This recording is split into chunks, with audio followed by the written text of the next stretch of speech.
taking us or helping us to navigate things.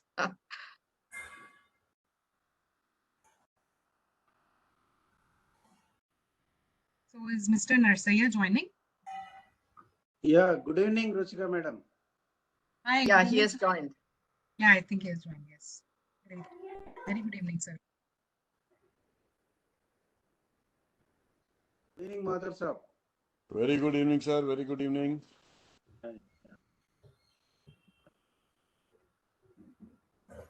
Good Give evening. it a start, Ruchika. Yeah, I think, okay, let's get started. Sure. Anupama, you are not able to come on video mode.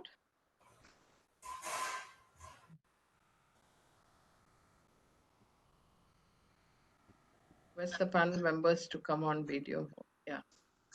Yes, thank you. Request everyone else to go on mute just so that hear clear voices. Great. So very good evening and welcome to all of you. On behalf of Women in Mining India, it's my pleasure to be here today to welcome you all to this event. We are delighted to have all of you with us, all the panelists, participants, and all the dignitaries, Mr. Narsaya, Joshi sir. As some of you may know or may not, women from the mining fraternity have come together to establish this industry body, which is run by young women professionals under the mentorship of senior industry veterans. I'm Ruchika Jha, co-founder of Women in Mining India. Having spent about 18 years in the industry in leadership positions in one of the renowned metals and mining conglomerates in India, I've started my own consulting, and now I'm a proud volunteer for this cause, which is very close to my heart. Women in Mining India joins together to partner and support global WIM groups across 6 continents and 38 countries, collaborating closely with WIM UK during our establishment phase. This gives us access to a very strong and active network of 500 plus globally inspirational women in mining. Our span of influence includes women and men associated with end-to-end value chain and ecosystem of mining. So mining companies, refining companies, researchers, analysts, suppliers, entrepreneurs, consultants, students, and retired subject matter experts, and so on. The more, the merrier. The vision of WIM India is to see Indian women leading change and creating a meaningful impact in the mining and associated industries. Our major objective is to participate as an industry body towards promoting employment, retention, participation, empowerment, and upward mobility of the women, and to contribute progressively to the mining industry globally. We are leveraging active networking and mentorship to achieve our objectives as we collaborate with corporates, associations, institutes, and autonomous bodies in this field. We have the opportunity to learn from each other, exchange ideas and thoughts, and build relationships that can lead to future collaborations and partnerships. I encourage you to take advantage of this opportunity to network and engage with us. As you all know, March is usually celebrated worldwide as International Women's Month, and it is our continuous effort and endeavor to celebrate unstoppable women. We strongly support the United Nations theme of DigitALL, technology and innovation for gender equality.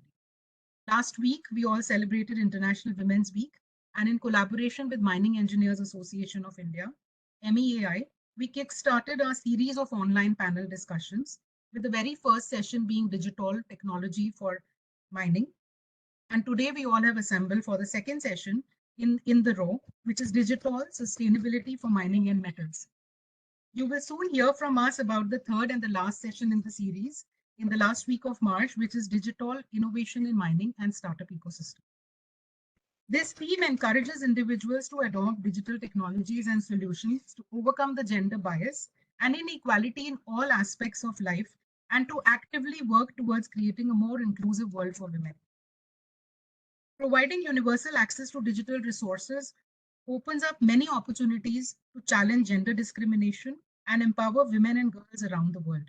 By working together, we can create a more equal, equitable, and prosperous world for all as we strive for a gender equal world free from any kind of stereotypes, discrimination, and bias. MEAI, Mining Engineers Association of India, has been a very strong supporter of diversity in mining, and I now request Ms. Gunjan Pandey, Secretary, Ahmedabad chapter of MEAI, and also Manager Environment Project Planning and Development, GMDC. Please share her thoughts. Good evening, all of you. It's a real pleasure for me to be a part of this forum, and the series of this Women in Mining India, the second series. The topic is much relevant, sustainability, and even the word is sustainability become more popular day by day.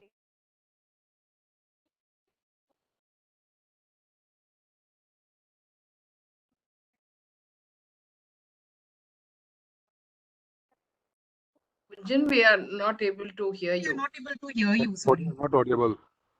Yeah.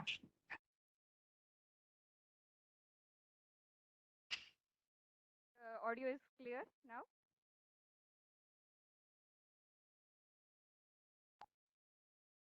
Is it more Yeah, clear please now? go ahead. Please go ahead. Okay, thank you. This sustainability, I was saying, like the word depicts from its definition that it's meeting the need of the present without compromising the future needs.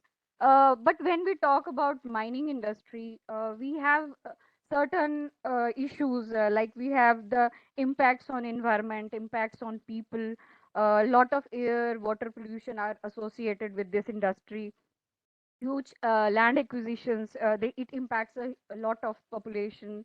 So overall, we are not getting a very good image of the mining industry in a broad sense.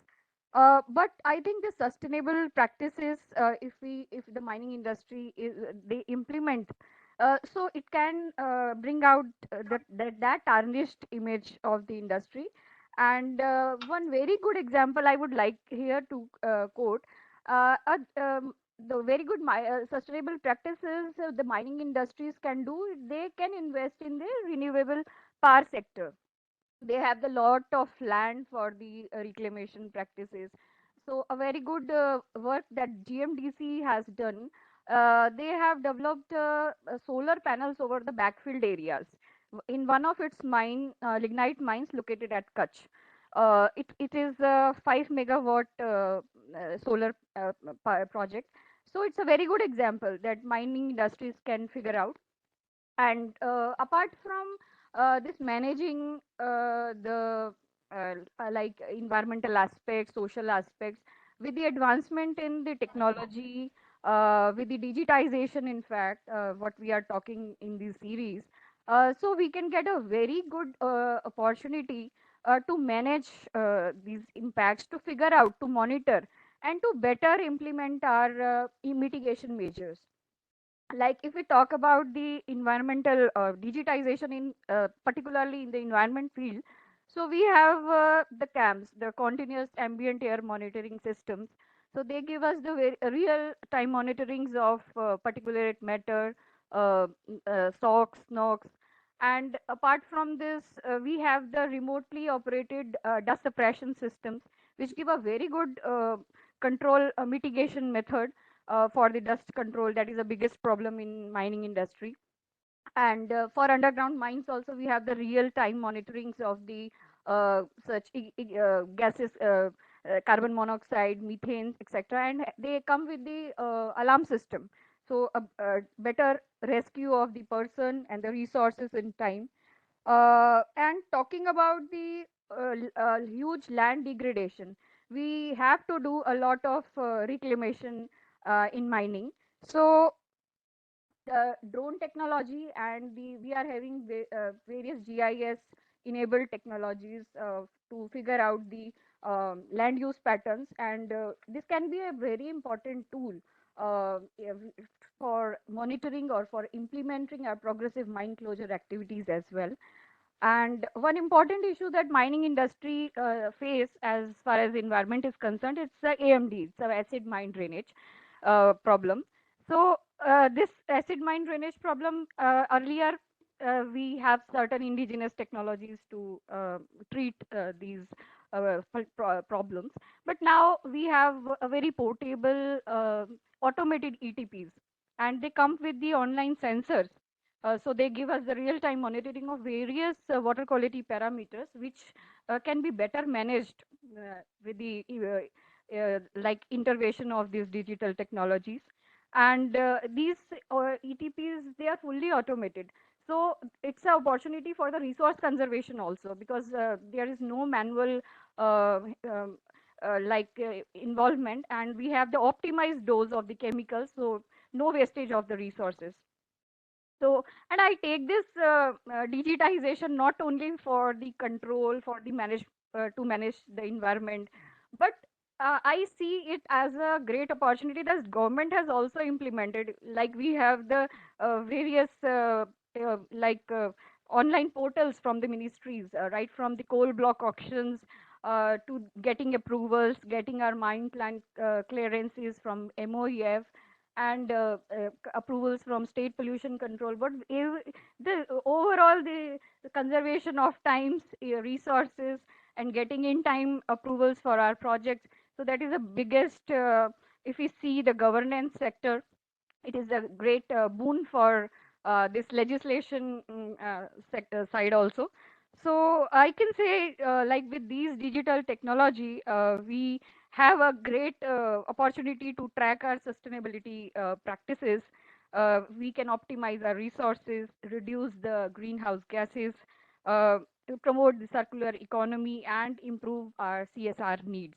And would like to mention here, like various good practices are going on globally. And MEI, this Mining Engineer Association of India, it's a great platform which forefront all these activities and make us part of this great community, with sharing the best practices, which by providing us a wonderful platform here.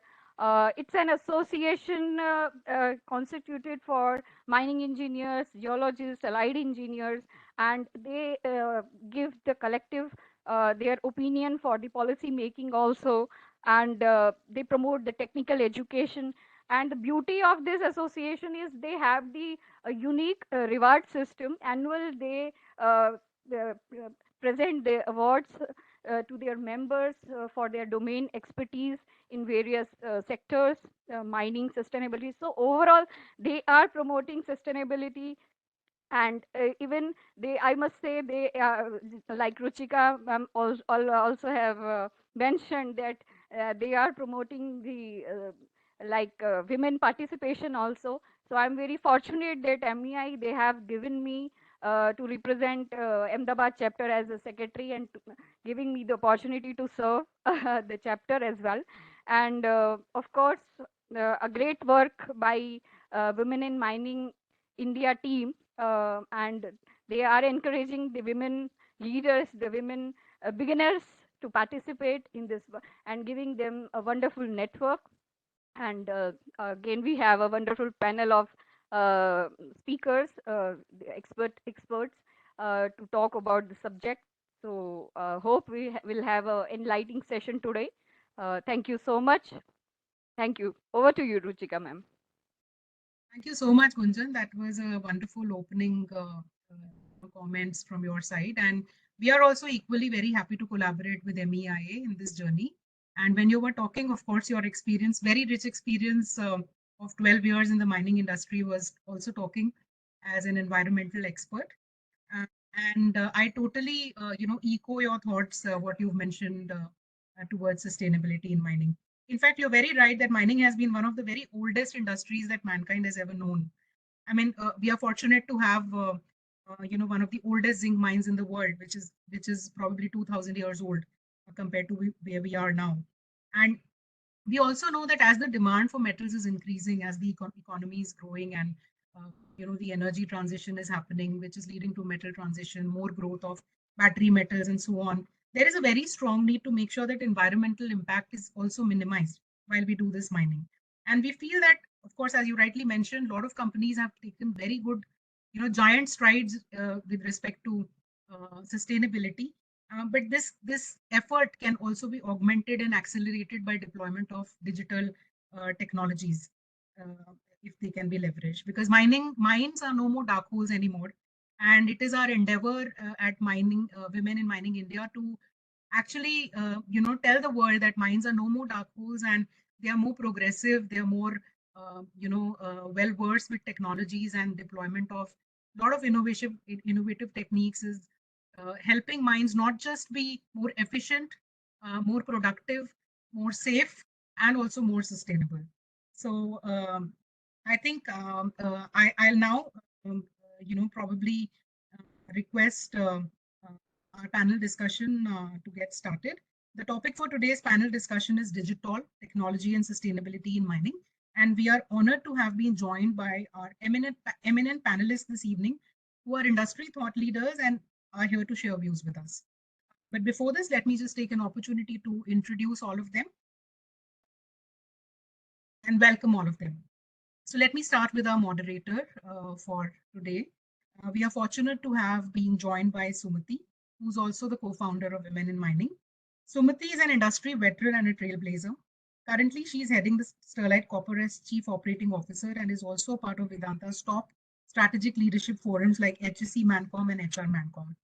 Sumati brings rich and diverse expertise across copper smelting and power plant operations, IT projects, sustainability, CSR, and legal functions. She also has a background in corporate governance and strong understanding of best practices and processes.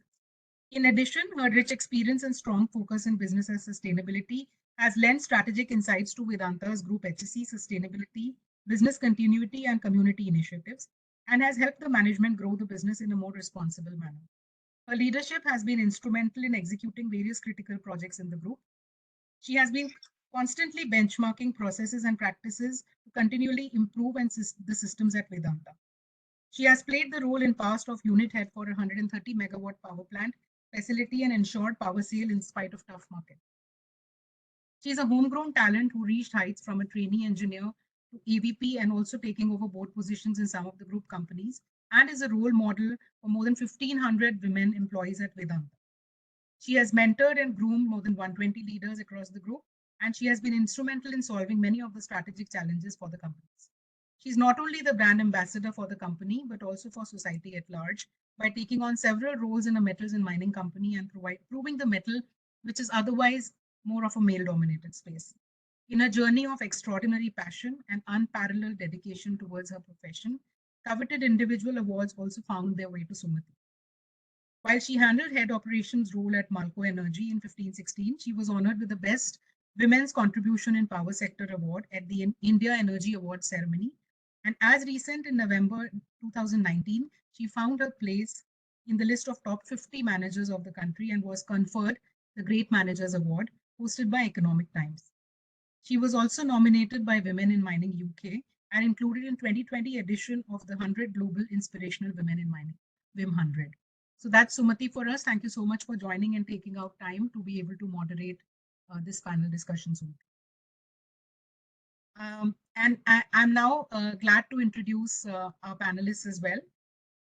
We have first on the list, Madam Manorama Mahapatra, who's retired General Manager Geology from Odisha Minerals Development Corporation Limited.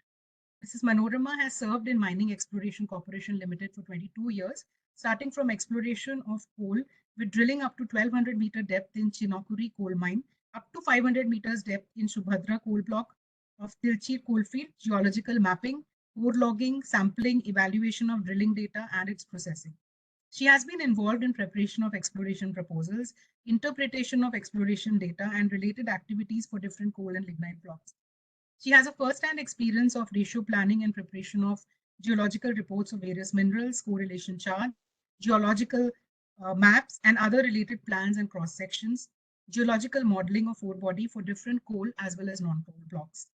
She also had a stint of 10 years at OMTC associated with pre-feasibility study, mine plan preparation, project report of iron and manganese mines, and has been well conversant with MMDR Act, Forest Act, and lease and land matters. She has recently superannuated from OMDC, and she joins hands with Women in Mining India as a mentor to women in the mining industry, whom she calls her family.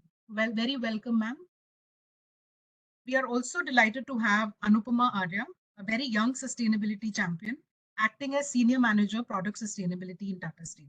Anupama is a metallurgical engineer from NIIT Jamshedpur and has been working with Tata Steel with shop floor experience of 1 year and passionately working on product sustainability for the last 3 years. Her current role is focused on evaluating the life cycle environmental impact of steel products and developing eco labels based on that. In 2017, Anupma also emerged as one of the top 10 winners of Women of Metal Award waste करा रही Best थी Conducted by 5-6 हज़ार रुपए मेरे waste हो गए आपको तो शूज चाहिए थे Can I मुझे request चाहिए everyone to be on mute, please?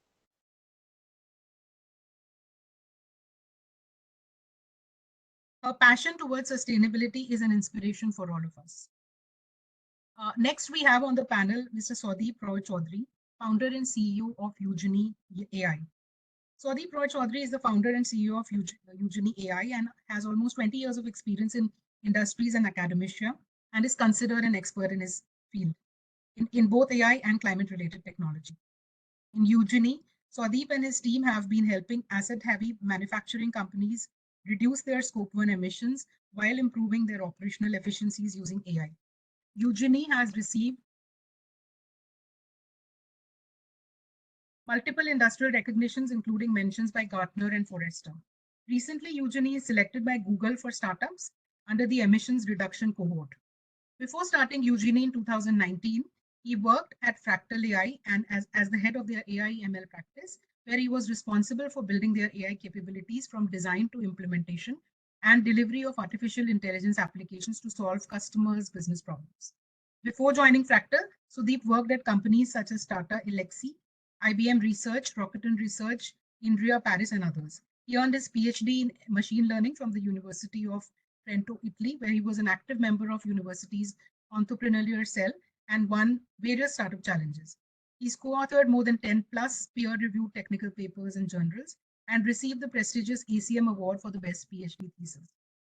Outside of work, Swadeep is a nature lover and avid traveler who spends time in nature with his 6 years old daughter, teaching her to love and respect nature, which is very important, I believe, as we need more sustainability leaders going forward.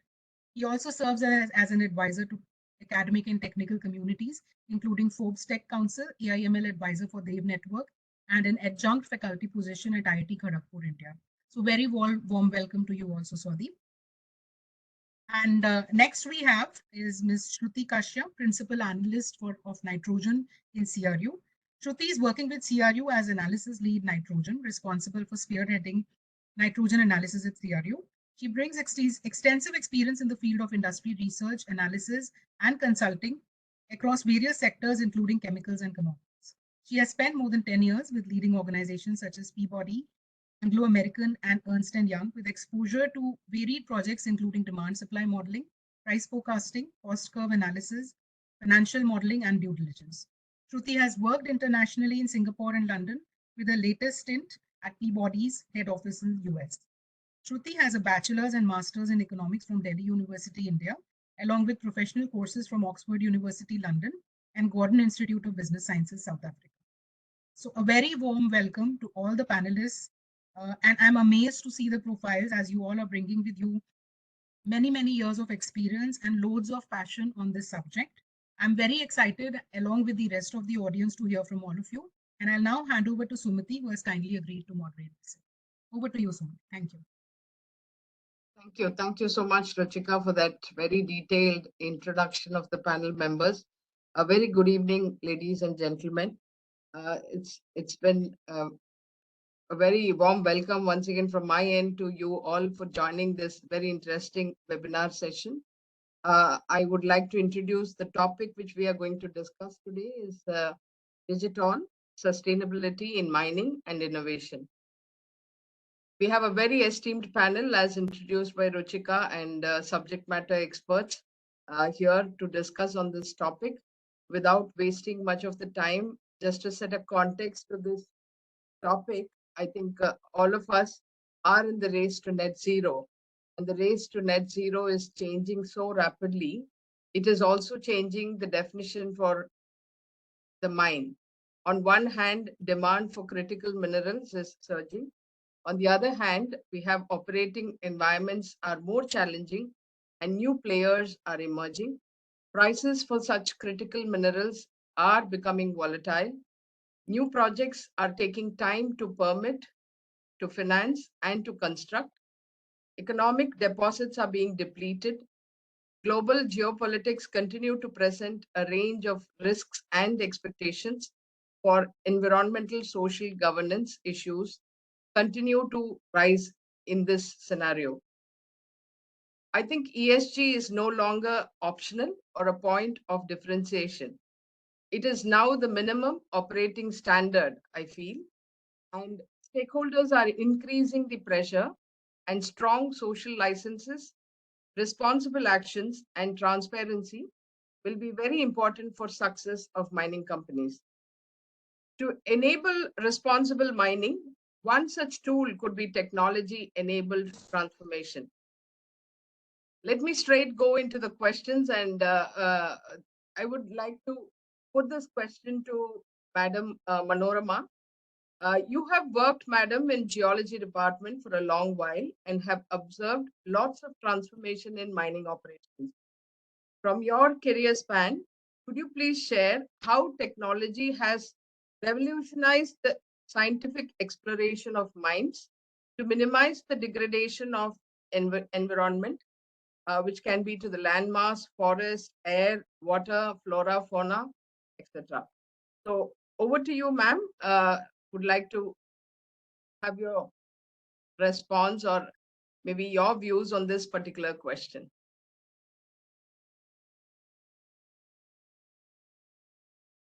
You'll have to unmute, ma'am. Please unmute yourself. You are muted. Yeah. Yes. Am I audible? Yes, ma'am. Please continue.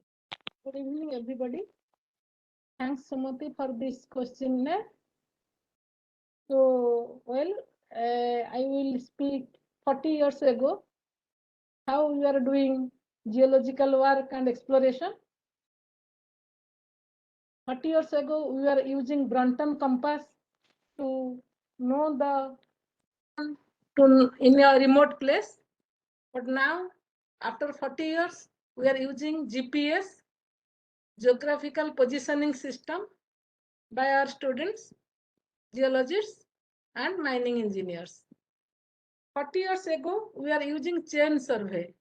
We are delineating the block boundary of a mining area by chains. But now we are going for drone survey. Our drone is flying above the mineral deposit and taking all the data informations and giving the result. 40 years back, we were using pencil, scale, eraser, paper to draw the maps, lithology, contacts, structures, whether it is dome structure or basin structure, whether it is a fault plane or a fold, that we are doing only with pencil, rubber, and geometry box we are using. But now, with very high-end softwares like Surpac, Minex, within a moment, we are generating several plates, maps, sections. So the technology has changed a lot within last 4 decades. We were doing rigorous field mapping, going there, collecting data, information. But now we are sitting in a AC room and running the GIS package and remote sensing and getting lot of informations, data on geology, mining, and environment. Am I audible, ma'am? Yes, yes, yes, ma'am. Yes. Then now the question is how this technology is helping mining industry. Technology development in exploration, how it is helping to mining industry. First, it has bridged the gap between exploration and exploitation of minerals. 40 years back, we are taking 10 years, 15 years for after exploration for construction of a project. But now, within 1 year, if we are doing the project is viable, we are going for mining, taking regulatory clearances, statutory clearances like environmental clearance, forest clearance, and some other clearances like wildlife, groundwater NOC, and doing mining. All is happening within 1 year or 2 years. So technology has reduces the time between mineral exploration and extraction. Other thing is 40 years ago, we are targeting a very big area and we were searching for mineral there. But now with the help of technology, our area has been minimized. We are seeing the exact ore body underneath the surface and we are targeting, delineating that part only. So we are destructing very minimum landmass for mining. Once we are minimizing the landmass, targeting the ore body, then naturally our corresponding environmental impact is reducing. Forest is cutting less trees and air, water are um, affected to the minimum extent. So I must tell the technology has really made our life easier. So this is also a part of sustainable mining. Thank you so much. Thank you. Thank you. Thank you. Thank you. A very, very well explained, ma'am. I think technology has become a real boon, I would say, for mining in terms of moving from conventional systems to technology enabled systems like GPS and drone surveys. I think it's making life much more easier for mining. Thank you for that response, ma'am. I think the next question, maybe I would like to call upon Anupama. Anupama, getting to net zero requires definitely a lot of tremendous and rapid changes and large scale technology deployment across the industries. And this transition can create massive opportunities to build entirely new business. From your professional experience, could you throw some light on the recent buzz around green steel and how is the industry really preparing for the same?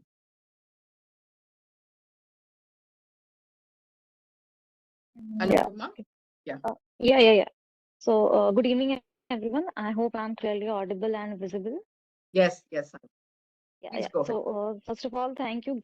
Great to be here in this Women of Mining India platform connected with it.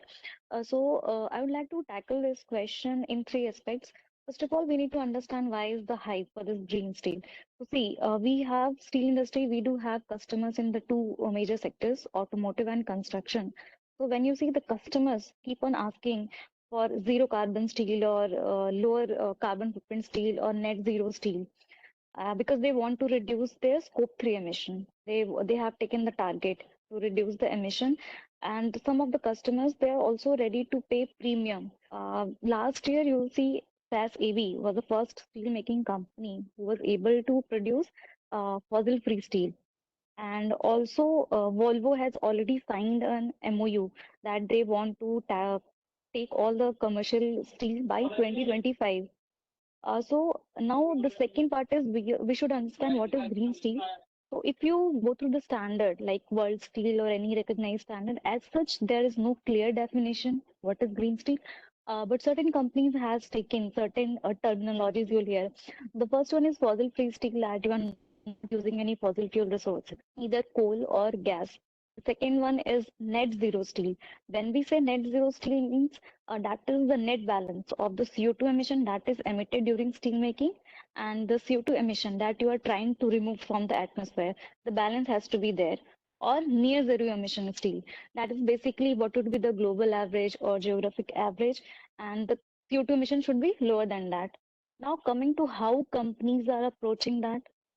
So, for the short term, since in order to cater the customer requirements, since all of the steel making companies they have taken certain target short term by like for Tata Steel we have taken to achieve less than 1.8 by 30.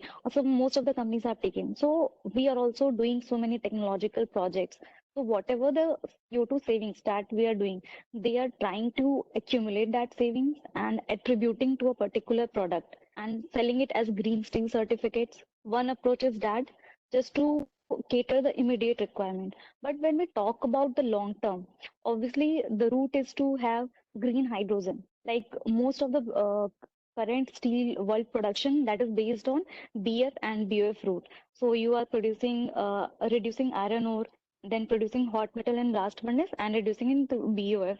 So the another technology could be the scrap charge and using hydrogen that is too sourced from renewable energy that could be used to produce DRI, and again that DRI would be used in EAF. So only two technologies that could be there, and obviously that would require a lot of investment. And we can also look at it, those opportunities that it is time to collaborate with all the startups, academia, to work together in synergy to bring down these technologies at a reasonable and feasible so that companies can adopt. Thank you. Thank you, Anupama, for that experience. I think, as you rightly said, customer is our king, and while customers start demanding that they want green steel, I think there's no choice left for companies actually. Uh, the, I think let me move the landscape to the kind of regulations and regulatory changes that all can no, regulatory changes are gaining a lot of momentum, both in terms of the number of regulations and complexity of the requirements to be met by the organizations. And these are increasing globally in order to build a sustained organization. Let me call upon Shruti here to see the cross-border adjustment mechanism for carbon emissions, which comes in effect soon, is intended to achieve a level playing field for EU industries. I think that is, they must pay for the pollution they emit. As a consultant based out of UK at the helm of affairs, how can Indian steel and aluminium industry get prepared when there are multiple versions of definitions of green steel or green aluminium floating around, which are enough to confuse the entire market? What would be your views on this, Shruti? Thank you, Sumiti. It's a very relevant question. When you don't really understand what you're dealing with, then how are you able to even make policies and your company strategies around that? At CRU, we have some understanding of what is exactly is green metal. So I would like to answer this question in two parts. First of all, I would like to tell you what we understand about green aluminium, and then I'll tell you what is our definition of green steel. If you look at green aluminium, and if we look at both scope 1 and scope 2 emissions, they are about 10 tons of carbon dioxide per ton of aluminium. And the way we define green aluminium is any aluminium which emits less than 4 tons of carbon dioxide. And I'm talking about scope 1 and scope 2. So that definition is pretty clear. And in terms of numbers, we estimate that less than 20% of global aluminium production right now is green. And there is a big scope there. There are a lot of, I think there's a lot of ground to cover, and we do not see aluminium production becoming 100% green in the next 20, 30 years. That said, if we come to the green steel side of the story, as Anupama was mentioning, there is no clear definition, and I would echo the same view as Anupama. Just to give some perspective, the steel, normal steel, traditional steel emits about 2.5 to 3 tons of carbon dioxide. And we would say anything which is less than 2.5 is green. Now, there are different ways in which you can reduce the emissions intensity of your steel product, and how much you're able to reduce depends on what technology you are adopting. So just to give some perspective, either you can use the kind of iron ore, change the kind of iron ore you're using in your mix. So you move from sinter to pellets, there would be around 15% of reduction in our view. If you move from pellets, if you include pellets, and then if you move from PCI to natural gas injection, another 25% reduction you can achieve. And if you want to go for a maximum 40% reduction, I think that's a scenario in which we're talking about hydrogen injection, blue or green, and then along with pellets. So there are multiple ways in which you can reduce the emissions in the steel industry. And in terms of a proper definition, I would say anything which is less than 2.5 as of now is green. But yes, I think there's a lot that we need to uncover on that front. Thank you. Thank you, Shruti. I think, all in the screen and people around us would definitely acknowledge that technology plays a large part when we want to have this transition happening across the sectors. And maybe in the first turn of questions, I would now turn to Saudip, Mr. Saudip. It's my question to Shruti. How do you think Indian corporates, especially mining companies, need to reinvent themselves to address these new set of compliance requirements? Also, how technology can play an important role for these mining companies to reduce their scope 1 and scope 2 emissions? Yeah, thank you for asking the question. So, as you pertinently, like rest of the panelists spoke about the newer policy changes that's happening across the globe. If you look at what SEBI has come up with, is asking 1,000 companies or companies, listed companies, to mandatorily submit their ESG report. The same happening in the US. SEC is asking all the publicly traded company to start putting their emission report, on their website and do it auditing on a real-time database, data-driven audit on a regular basis. Similar happening in European directives as well, and CBAM, as Shruti mentioned about that, that's coming in force. So that is specifically putting a lot of pressures on not only metal mining, but across the value chain, all the companies who are in commodity space at this point in time. Unfortunately, this industry is attributing more than 20% of global emissions, GHG emissions. So they need to change.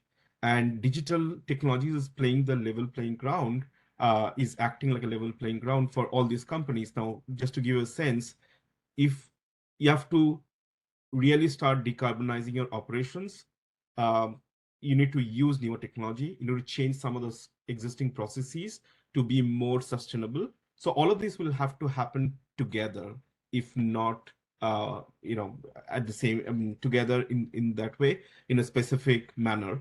For example, what we are doing, we are helping these mining companies to first understand their current emission baseline using technology like satellite data, to understand their scope 1 and 2 emissions, scope 1 emissions, and then trying to help them to then reduce using technology like AI, and in terms of optimization, how they can run their operations in a better, in a more efficient way, thereby they can reduce their scope 1 emissions. That's what we believe, that they can start their journey of sustainability. And as I said, this is not the only solution, but they also need to change their existing assets using, say, electricity, today, which are running hydrocarbon. So those assets will need to start use electricity in order to run those operations. At the same time, those electricity has to come from green sources and renewable sources. So we are helping all our customers to really understand how they are running their operations, how they can optimize those pockets of opportunities, where today their existing systems are not as sustainable as it's supposed to be, and then how using technology such as AI, such as digital twin, they can really find out those opportunity and optimize that. And with that, we have been provided an opportunity for them to reduce their scope 1 and to metal recovery process by 30% more than what they're doing today, 20% reduction of their scope 1 emissions and productivity. So that's how technology is today helping those companies. Yeah. Thank you, Mr. Saudip. I think we all acknowledge again that companies are being mandated more of disclosures, more of trust, the need of the hour. And while we handle all of these complex subjects in terms of the emissions, technology is definitely going to take industries. Thank you. And while we are on the subject of, again, regulations, I think the importance of EIA, the environmental impact assessment, in protecting environment, people, and communities around cannot be underestimated. Now, I would like to put a question. EIA process is supporting to make metal and mining industries more sustainable? And if so, how do you really establish that? And in what more ways do you think the mitigation steps taken by the mining industry needs a refocus? Over to you, ma'am.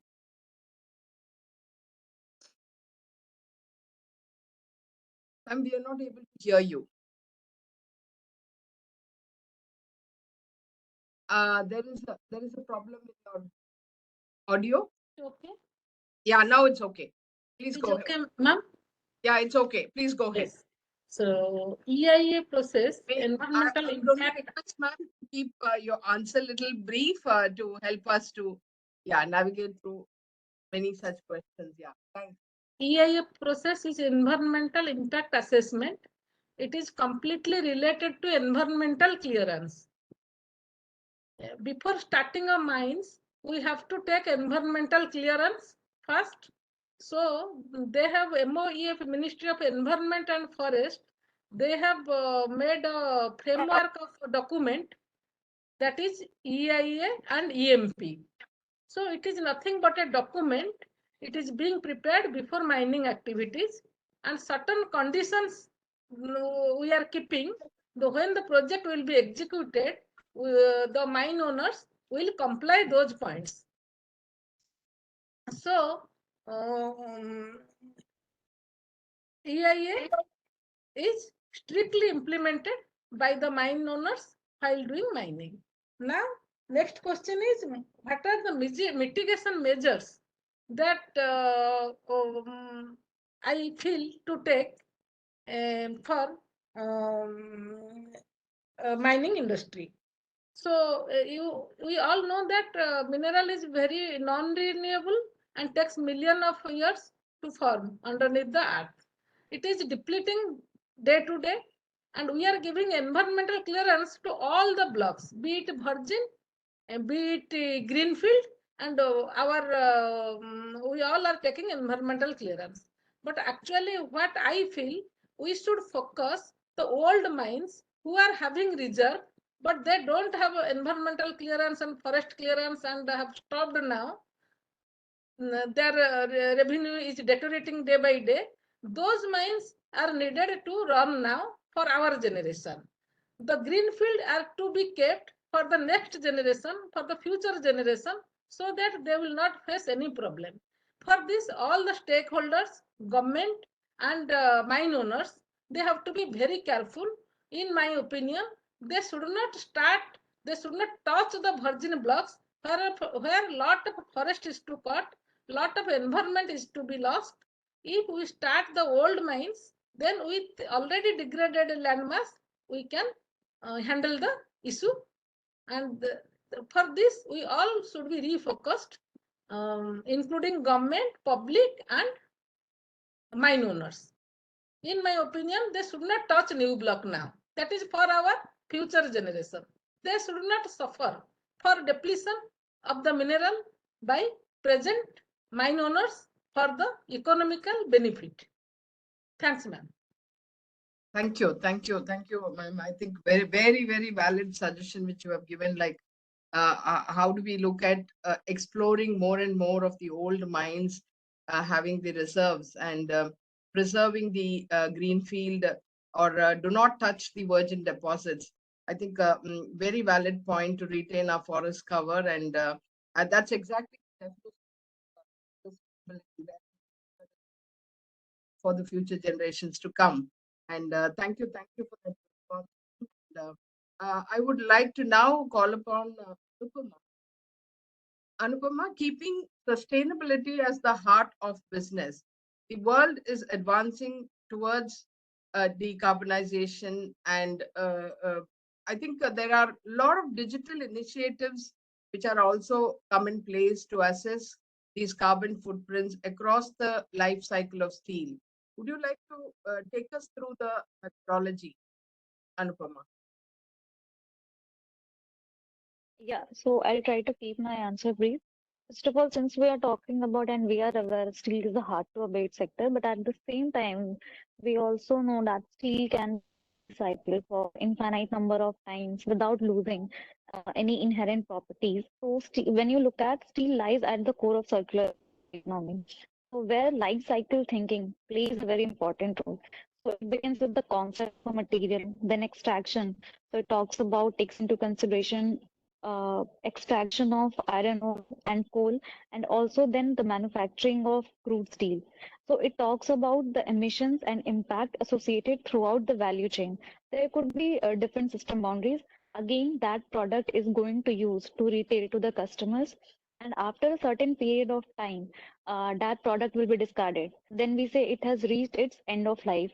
So most of the products would be discarded and can be recycled depending. And in terms of steel, when we talk, it can be recycled. So this whole entire concept of life cycle thinking is being used. So what we call life cycle assessment, which talks about the environmental sustainability. And there are several life cycle engineering software available, since it can be used as a verified source to communicate what is the environmental performance and what is the sustainability performance of your products. So as a manufacturer, as a buyer, it is our responsibility, whatever products that we are putting into the market or we are purchasing, we need to understand what would be the impact. And when I say impact, usually we are very much focused on CO2 being carbon neutral, but this concept of life cycle assessment, it talks about a lot of impacts in terms of energy uses, water uses, the waste, the toxicity, not just on human health, on the ecosystem, and the biodiversity degradation. So it can be used as a verified source to communicate and as a transparency to the customers. So yeah, thank you.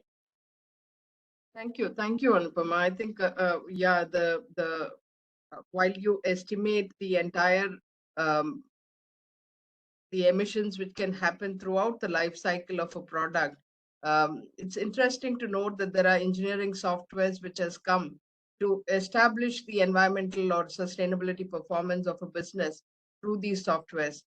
Very interesting to know. I hope point and try to study more. As an extended question on this very same topic, Shruti, how is CRU positioned in this space to help industry achieve the targets more so by the use of digital technologies? Yeah, so I think our core business is research and consulting, and we take pride in supplying all the information that we can gather from different sources on various topics. And now, since decarbonization is a topic of great interest, we have make a lot of strides in our research and analysis on that. One of our tools, which is a EAT tool, emission analysis tool, I think probably would be known to a lot of people here, and it has also made a lot of inroads into the market. What that tool does is it allows companies to see the position of their assets on the emissions curve. So if you're familiar with how the usual cost curve looks like, that is more from the cost perspective. Emissions analysis tool or the emissions curve would do the same thing, but on the emission side. So how your asset is placed on that curve in different quartiles with respect to your competitors or other companies, sorry. And then that tool also has, especially on the aluminium side, has the option of, analyzing the carbon flow mechanism. It can also tell you at what, at different process levels, what is the carbon intensity and how, and that can give you a lot of insights into, what needs to be mitigated. And that tool also helps to, tweak the carbon prices, give you what the carbon prices assumptions are, and you can do some scenario analysis on the basis of different carbon prices that you can put in that tool and see how it is impacting, the overall intensity and the economics behind it. In addition to that, I think the other way we do it is we are also doing a lot of research on green premiums. So that is another topic of interest. We are looking at, in fact, on the fertilizer side, we have actually launched our blue ammonia premium index and then a price index, I would say. And then we also are analyzing the premiums on the green aluminum side. And we have collected a lot of information, and I think in a couple of months we are going to even introduce and launch that particular service wherein we will be able to share those premiums with our clients. So I think just to, in a nutshell, the way I would summarize is that as a research and consulting firm, what we are trying to do is to gather all the information possible, do a lot of analysis behind it, and also, provide the relevant topics of interest, and especially on the green premiums and green prices side of things of the market to our clients. Excellent.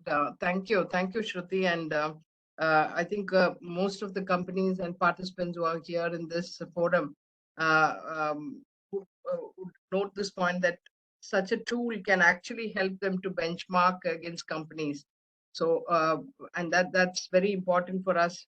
What gets measured gets done. And I remember the days, Shruti, when I was trying to calculate the emissions using the CO2 potential, and in each process try to establish.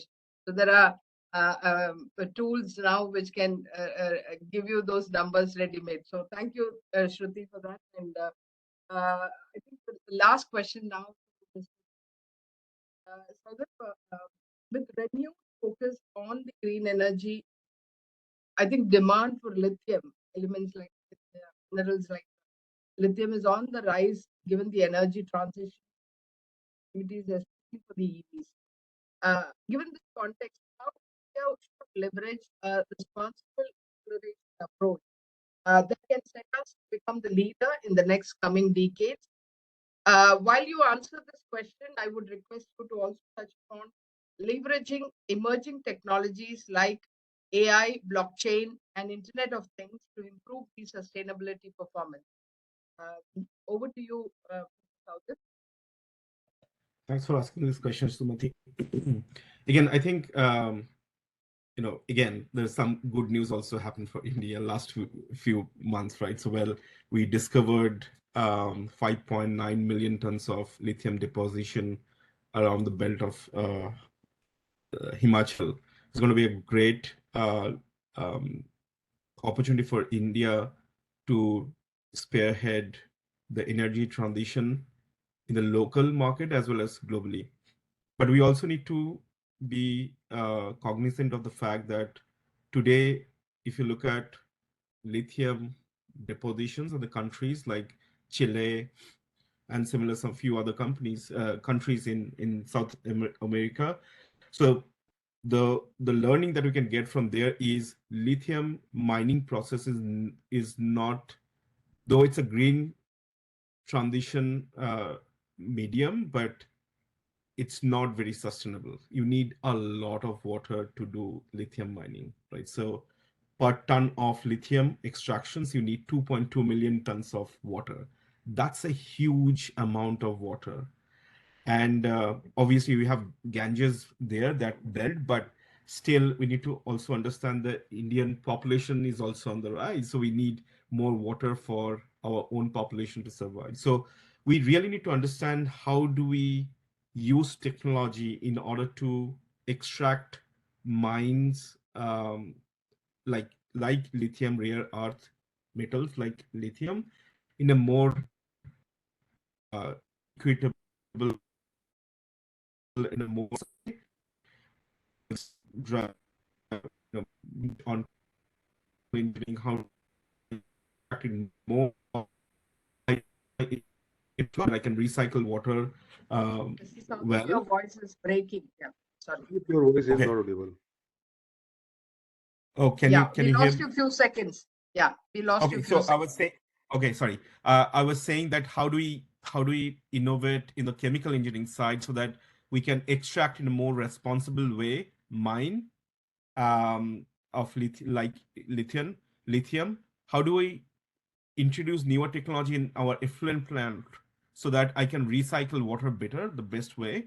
How do I change my core operations in using technology like AI so that I can bring more transparency? Like I don't have opportunity of loss today in the whole production value chain, right? So it's like I understand exactly how my process lines are working. How do I know which parameter to optimize using technology like AI, and to bring more transparency from the data and leveraging technology, as also you mentioned about IoT, then blockchain, in order to make sure that the whole value chain is well captured in terms of single source of truth and we know exactly where there are drops in terms of utilization, and we can act on it.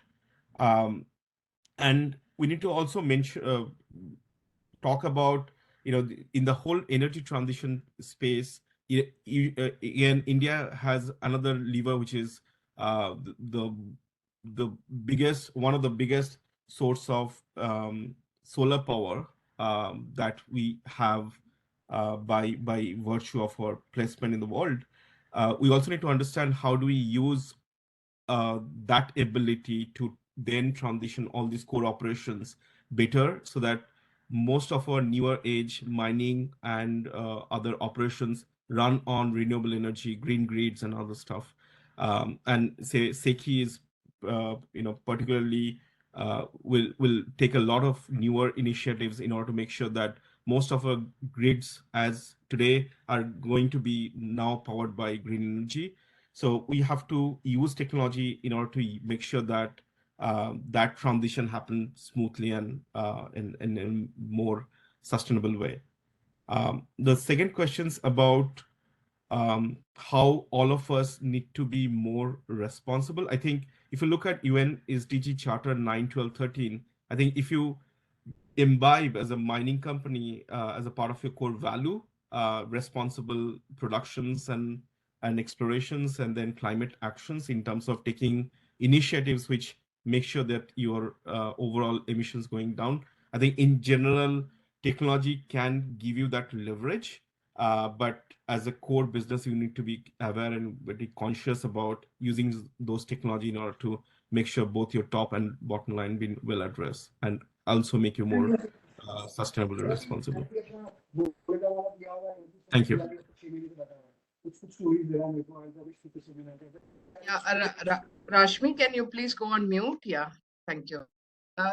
Thank you. Thank you so much for that response. And um, maybe I'm just recalling very key messages which you had shared.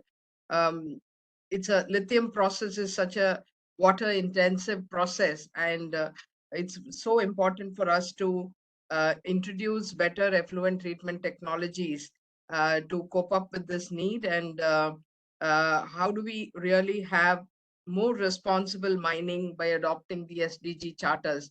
I think that's something which is very important for mining companies to adopt. And with that, I think we're coming to the end of Q&A, the questions to the panel members. Now the floor is open for members to actually put your questions in the chat box so that we can pick up. Uh, um, in the interest of time, maybe we will be looking at least 3 to 4 questions which can be useful for the forum. Um, but in parallel, I would like to end this session by thanking all the panel members for doing an excellent session for us and sharing your thoughts and views on this very important subject. The global demand of all critical minerals are upsurging, and the shift to the net zero journey will require more and more mining and not less. But providing resources for this energy transition is not simply a matter of mining more of the same materials in the same way, but instead the world will need more critical minerals to power the global economy of the future, and those resources will need to be mined sustainably. And technology enabled transformation can open up a whole new horizon of possibilities. It certainly can equip companies with novel levers, tools, and opportunities and ways of working. The rewards will be far reaching for companies that commit to it and approach it wisely. Strategic dialogue for industries may have to start with the questions of ambitions. What must we do? What should we do? And what could we do? It was really an awesome and insightful session with lots of sustainable thoughts and a very promising future digital and sustainable mining. I now hand over to Ruchika, yeah, for the question and answer session and closing remarks. Thank you so much, Sumati, and all the panelists. And while I think people put their questions in the chat box, we already have a few remarks and would welcome comments from any of the panelists, or in fact, any of the members who have joined on these remarks. So I think the first one we have is from Mr. Devanshu Mathur, a very relevant one, that how metal recycle or scrap industry shall evolve and how mining activities will get impacted due to the same, whether recycle or scrap industry can significantly reduce mining in the future. Any comments from any of the panelists on this?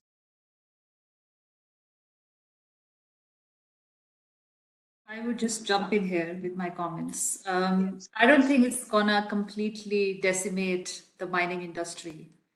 But I would say it's going to be a very big factor towards decarbonization or efficiencies, and also to some extent the circular economy. So one of the ways you can decarbonize or become more carbon efficient is by making technology changes, and also by using some of the scrap, especially in the aluminum and also on the steel side.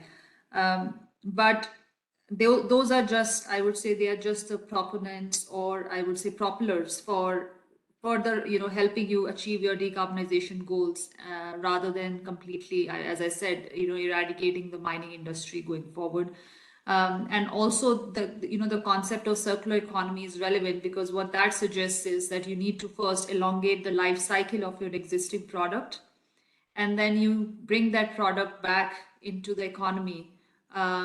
And that's where the concept of scrap and usage and recycling comes into play. But we should not forget the first aspect of circular economy, which is you elongate the life cycle, use it as much as possible, to the extent possible, before you even think of recycling it. So I think there are two nuances to this: elongation, making the best of the product, and then putting it back to the economy. Very well put, Shruti. I totally concur with what you're saying. I think technology has a major role to play throughout the life cycle and the end of life cycle of some of these metals. In fact, very interestingly, all of us know that lead is particularly a metal which can be recycled umpteen number of times. And although circular economy is a term which is recently, very vehemently heard about, but lead is an industry where the battery recycling has been going on for more than 150 years. So in spite of that, I think the world produces about 12 million tons of lead, but 1/3 of it still continues to be freshly mined. Because I think the kind of growth that we all are witnessing and the demand of metals, the way it is rising, it is highly unlikely that only recycling will be able to stop mining for that matter. So thank you so much, Shruti, for your answer. Okay, so the next one we have is from V. Shasti Raja. How can metal and mining companies embrace sustainability initiatives to create a more inclusive economy? So my request is to the participants, when you're putting the question, please also put to whom is the question addressed to.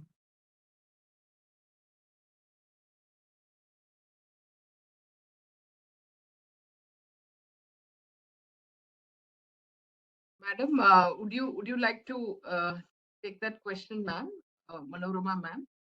How do we have an inclusive economy, particularly when it comes to mining companies? It can start right from maybe giving the jobs to the nearby communities, having the local supplier model. These are some of the, right? Madam, would you like to jump into this?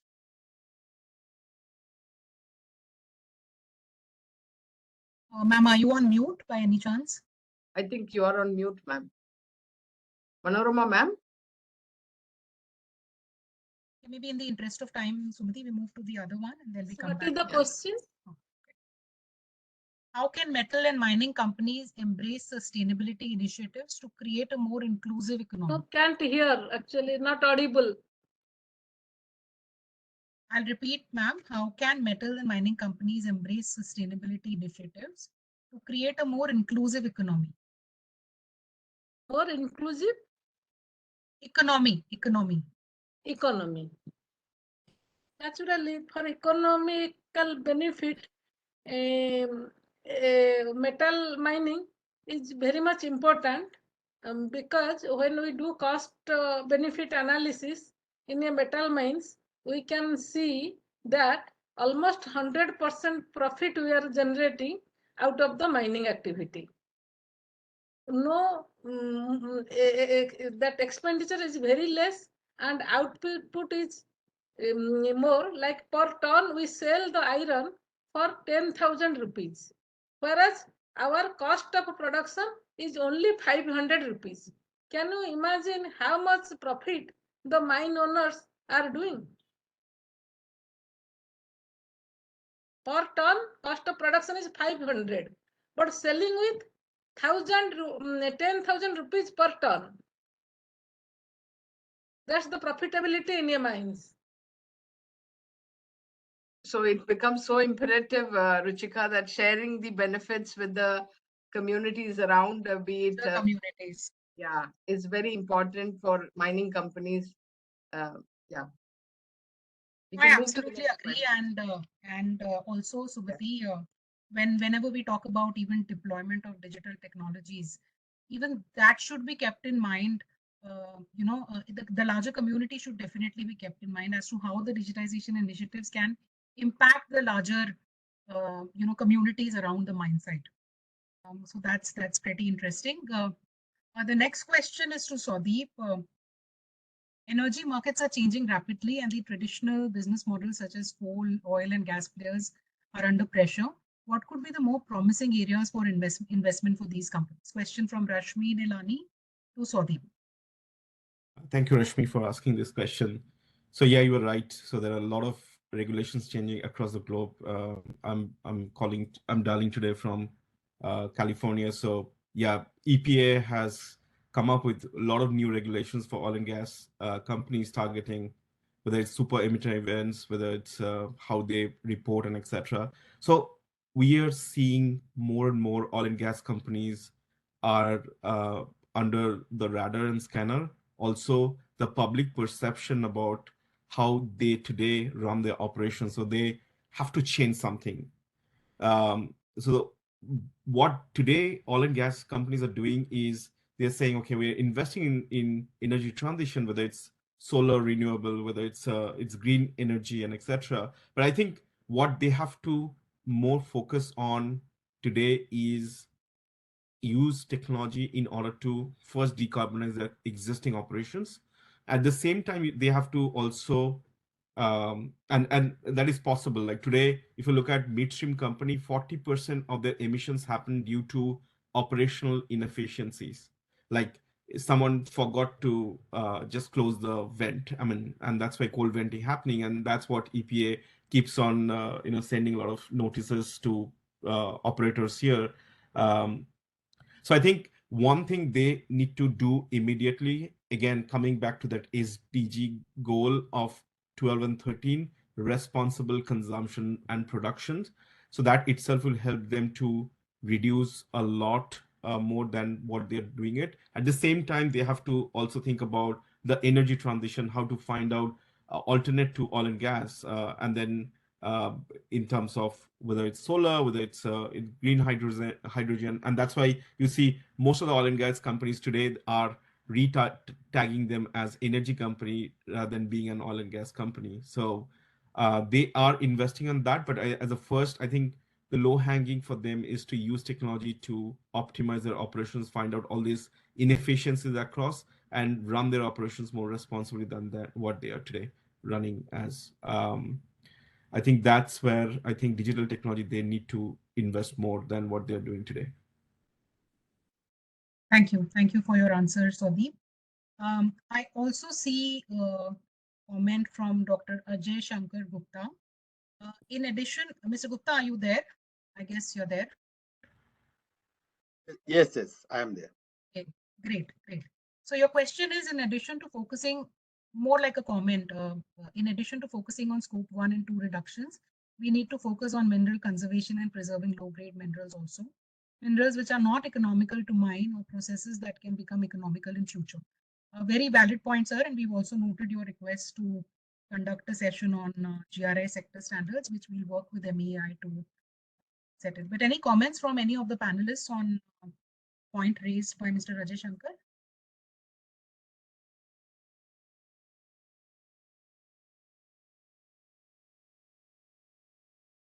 Shruti would Anyway, like to give the floor. Madam, I would like to give one feedback, one example on this. When we were working in iron ore mines in Navandi, Tata Steel, the low-grade mineral which we stacked uh, prior to 2001 became the economical, and we could export millions of tons to China. That is how we have to preserve the low-grade minerals, which we have done even in manganese mines in Orissa area also. So that is what we have to focus more on that. Even the slime we could export. So that is the situation. We have to. Very right, sir. Very right. And in fact, what you're saying is very right. Now, mines like MRM bulk mine have even started reprocessing their tailings so that they can extract all of the metals, more so precious metals from tailings also. So those kind of initiatives are also being taken by Western mines, and more towards home.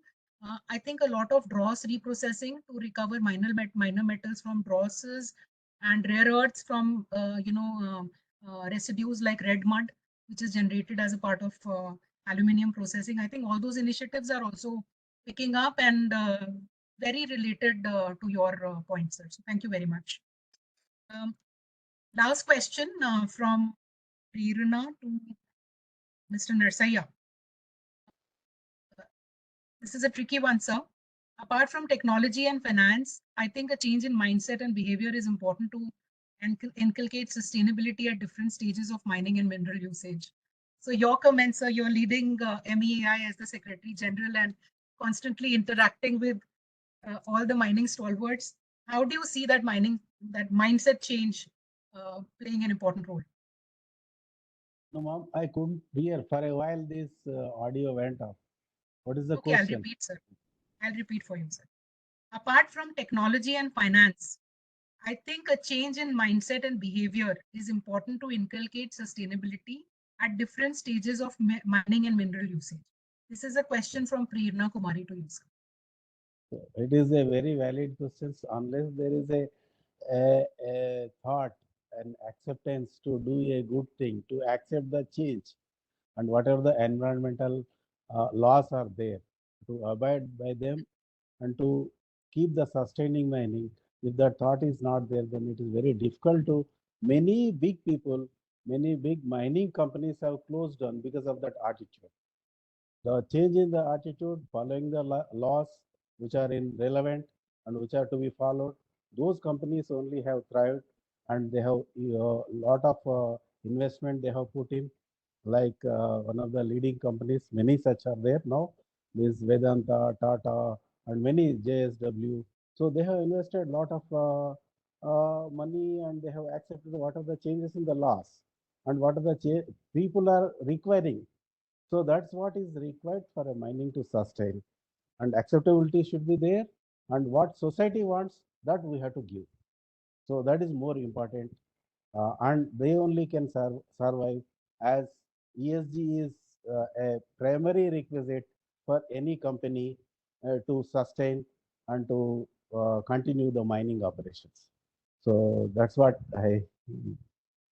Very, very well put, sir. I also, it just crosses my mind that like how now all the mines are adhering to safety standards, constituted by DGMS.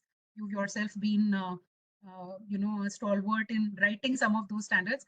Probably now India needs an equivalent of DGMS for following these sustainability practices also. Yes, that are coming now. They are more stringent than okay. The DGMS has the punitive action and the criminal proceedings, whereas the EIA is more of fine. Lot of fine. These fines they are imposing. Definitely, that is a valid point, and that is having a lot of impact nowadays. And people are more aware and trying to follow the laws, whatever have been incorporated in the environmental and other aspects. Sure. Thank you, sir. So as you answer this, Gunjan also tells all of us that MOEF has published a document, its life of cycle for environment. which is basically to bring the change in mindset of public in general. So thank you so much to all the panelists and the participants who have taken the pain to answer the question. I think it was a wonderful Ruchika, session. can I make a request from the panel? I am Yes, yes, Rajneesh please. Purohit, Controller of Mines, Indian Bureau of Mines, Udaipur. Sure, sir. Yeah, yes, sir. Oh, okay. We have an excellent mining engineer. I have seen throughout the discussion, Sri Akhilesh sir. So I would like to hear from Sir Akhilesh sir, please. Yeah, final words we wanted from him. Yes. From you, We sir. were, Yes, sir. it was running in our mind. You have spoken our mind. Thank you, sir. Thank you very much. We are discussing all the time the sustainability, and we are working for our future generation. We need to understand that what are the elements which are affecting the sustainability. The elements or the things which are responsible for our creation are we keep them as a pure as possible.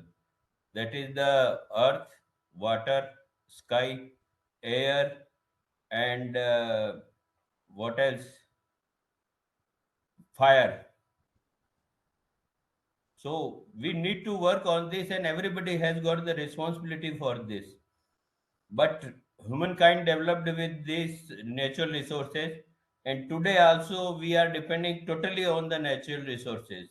Nothing, no progress or no development would have been possible without the natural resources in any area of our life. So mining, we come to the mining. Mining is a industry where everybody thinks of the destruction first. But all the constructions are due to this.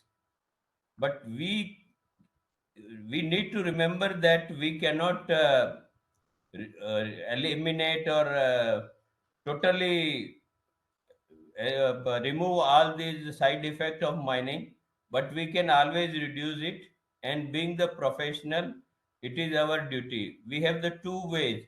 One is the expansion and the requirement as per the increasing required demand, and another is the innovation. So for our demand, we are going for the increased production, high mechanization, anywhere we go. And then we need to look into the innovation to mitigate those effects, side effect of our mining, whatever it may be, so that everybody is, we can just have a nature which is pure, and we can keep it intact for our future generations. But what is important in mining is the mindset, what we were discussing.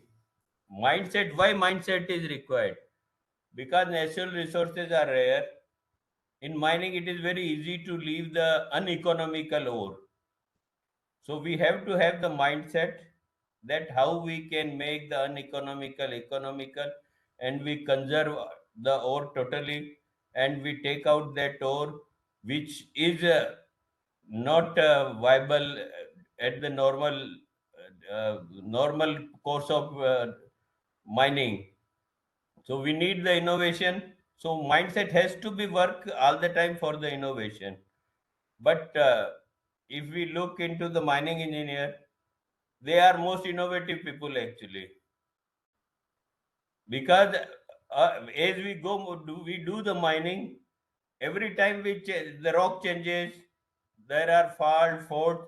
He has to take the decision immediately with without knowing anything what is coming in future for him.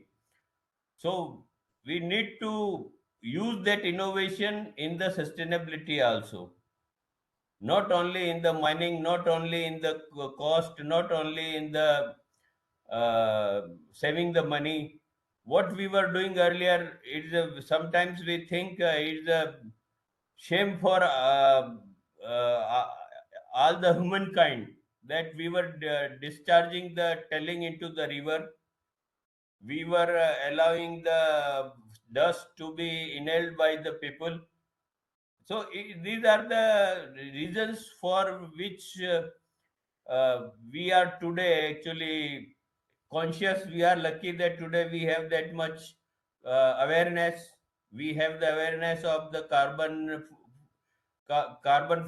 footing, or we are have the awareness of the atmosphere pollution. We have the so many rules regulation. So but as a human being, as a good citizen, it is our duty to respect those rules regulation. Sometimes we found that we are just tampering with that, and that is we are doing the suicide for us. Those are the actions, suicidal actions, I will say. So mindset is the big thing which will create the awareness, and which will create the everything, conservation of everything. It may be the uh, mineral, it may be the water, it may be the energy. We are fortunate now, we are going into the rather solar energy. I will say the is like a solar energy.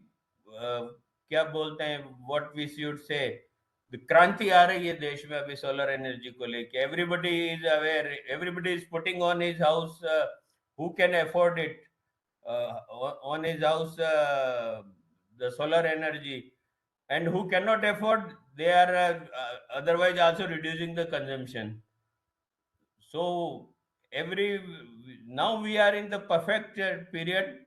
We should be, uh, as a good citizen, we should help everyone, and we cannot play with the nature actually. I can tell you these five elements, there are two: God and the nature. God has never compromised with the nature. You can see in all the avatars, God has always respected the nature. So when God has respected nature, we know that how can we compromise with that? And if we are compromising with the nature, we are the today's Rakshas. So Thank you so it much, is sir. food for thought that how we should work at least where we can do the control. It is our duty to work for that, and mining engineers has the big responsibility to go for innovation. Innovation is the only solution. Thank you. Thank you so much, sir. I think we were all waiting to hear a powerful message from you as a closing remark. And what you said has actually, has brought in a lot of reflections. I think all of us are very used to saying, and thankfully we've been mentored by you, sir, in our Hindustan Zinc stint also, and also as a part of Women in Mining, you've been a very strong mentor for us, sir. And you've always taught us that जबान पे जो होता है सरस्वती बैठी होती है and वही होता है. तो हम जब सोचते हैं, मैनकाइंड बोलता है कि एक्सप्लॉइटेशन ऑफ नेचुरल रिसोर्सेज. सो ये word exploitation, this has been so much ingrained in our minds that even the mindset and the treatment of mines, historically has been going on in that manner. Exploitation of natural resources. Probably we need to take that word out of our mind and think of a more positive word when we are extracting resources from Mother Nature, Mother Earth. Thank you. Thank you so much, sir, and thank you to all our participants for joining in late evening. Wonderful session. We look forward to your continued support. Special thanks to the panelists and Sumati to moderate this session. And a lot of insights. I am walking away with a lot of insights today and hope the same for all of you. Thank you so much. Thank you. Thank you. Thank you. Thank you all. Thank you.